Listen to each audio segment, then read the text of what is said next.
What's up, Chuckers? Producer Mike here. This is the Served 5 Setter, your weekly roundup of all things racket sports. 5 stories in 10 minutes or less. Before we get into it, though, please hit subscribe on YouTube. Give us a follow on your favorite podcast platform so you can stay up to date on all things served. We really appreciate the love and support. That said, today is June 12th, 2026, and here's what we've got for you. She's back! Plus, the world number one's hospital visit, the rankings glow up after Roland Garros, players pass it on the grass, and Wimbledon sets a record.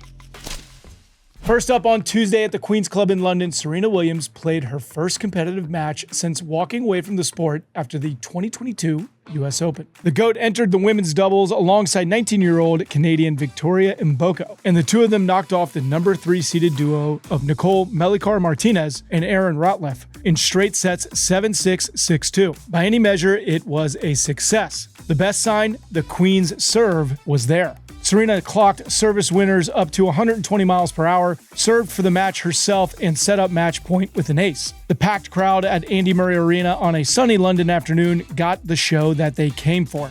Afterward, she and Vicky spoke to Tennis Channel's Chris Eubanks right after the match, and he asked how they felt it went.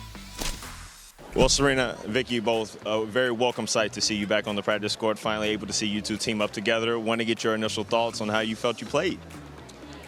Well, we had a lot of fun. We did have a lot of fun, you know. I feel like there's room for improvement.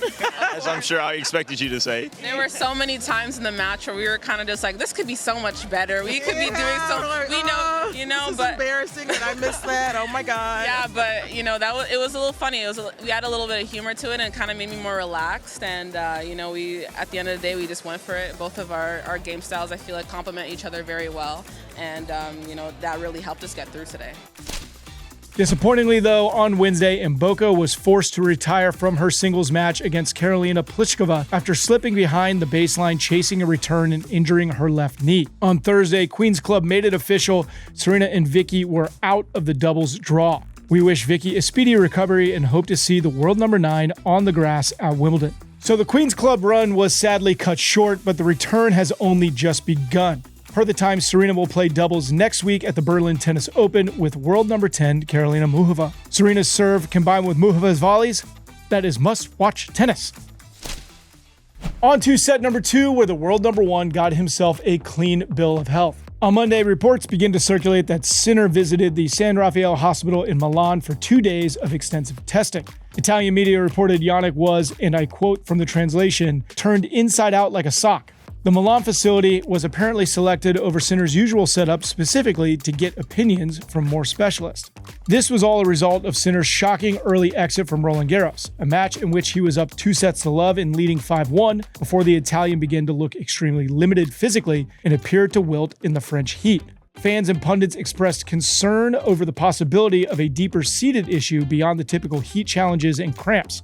However, reports say that the results revealed nothing concerning, no red flags.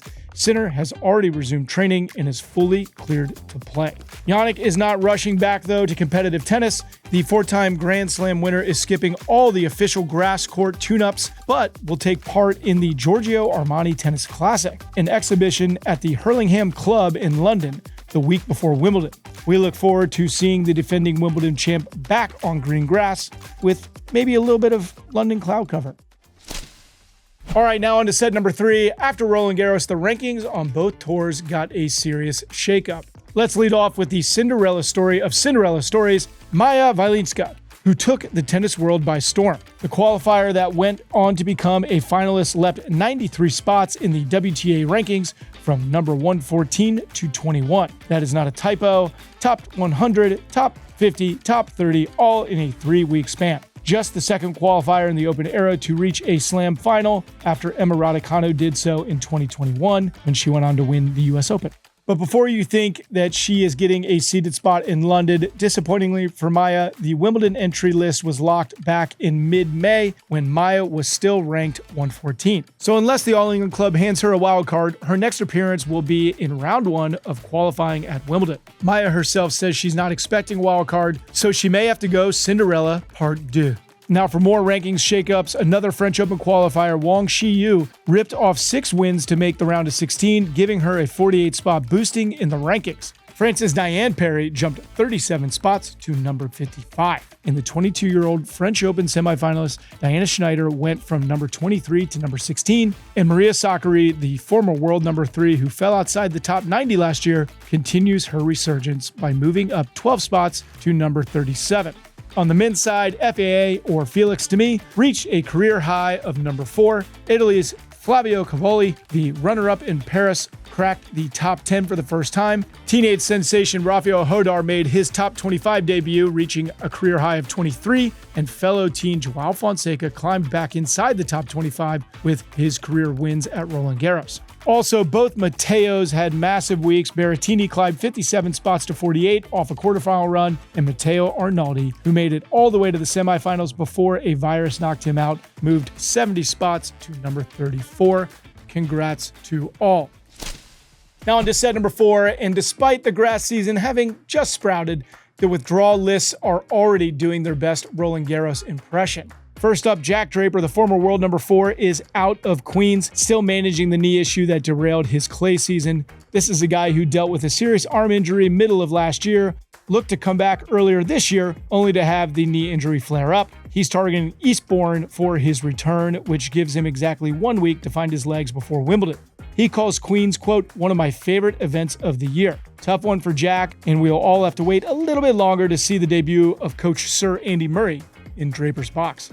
Now over on the women's side, Mirra Andreeva, the brand new Roland Garros champion, has pulled out of next week's Berlin Tennis Open to rest and recharge after her run in Paris. She'll open her grass season at Bad Homburg the following week. Hopefully she has more sick sunglasses to wear around the grounds. Shout out bedazzled rose-colored heart glasses. Also out of Berlin, Belinda Bencic. After injuring her right ankle ahead of her opening match at Queens, she's now pointed towards Wimbledon, where she will be defending her semifinal run points from last year.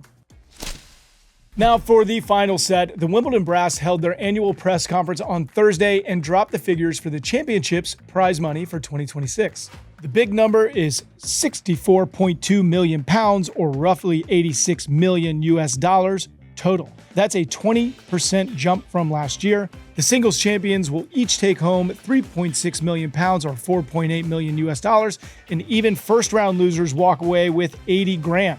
Or 107,000 US dollars, a 21% increase from last year just for the first round. Chair Deborah Jevons and tournament director Jamie Baker sat down with our very own Andy Roddick yesterday after the announcement went public. Andy asked how they got to these prize money figures. Here is what Chairwoman Jevons had to say. We start that process at the beginning of the year. We sit down and we look at our long-term financial plan, and we actually look at the 3 buckets. We look at prize money, we look at our investment in infrastructure and facilities and services to players, and the investment in the grassroots. And we take those 3 things and then we make decisions to ensure that we continue to be A, a successful and sustainable business, but B, we do take on board what the players say, listen to them, and that's where we've got to being able to, by running a successful business, giving a big uplift of £10.7 million, which is a big chunk of money. The rest of the conversation covered more detail and nuance to the overall financial conversations around the slams and the players. If you haven't yet, check out the full chat on our YouTube or where you get your podcasts, or there will be a link in the descriptions of this episode and in the newsletter. Now that we are out of sets, that means it is time for the tiebreak trivia. I feel like we need to get a theme song or something, Sean. What do you think? Anyways, here is the question. Who is the only player besides Venus to win slams with Serena in doubles? We will have that answer for you in this week's 5-setter newsletter, along with a few stories that didn't quite make the show, including who is retiring after Wimbledon, Nick Kyrgios's return this week, and the bad news received by the players about their dogs. For the full breakdown, head to servepodcast.com or find us on Substack. Remember to hit subscribe on YouTube and follow us on your favorite podcast platform. As always, thank you to the Serve team, and we will see you chuckers on Tuesday.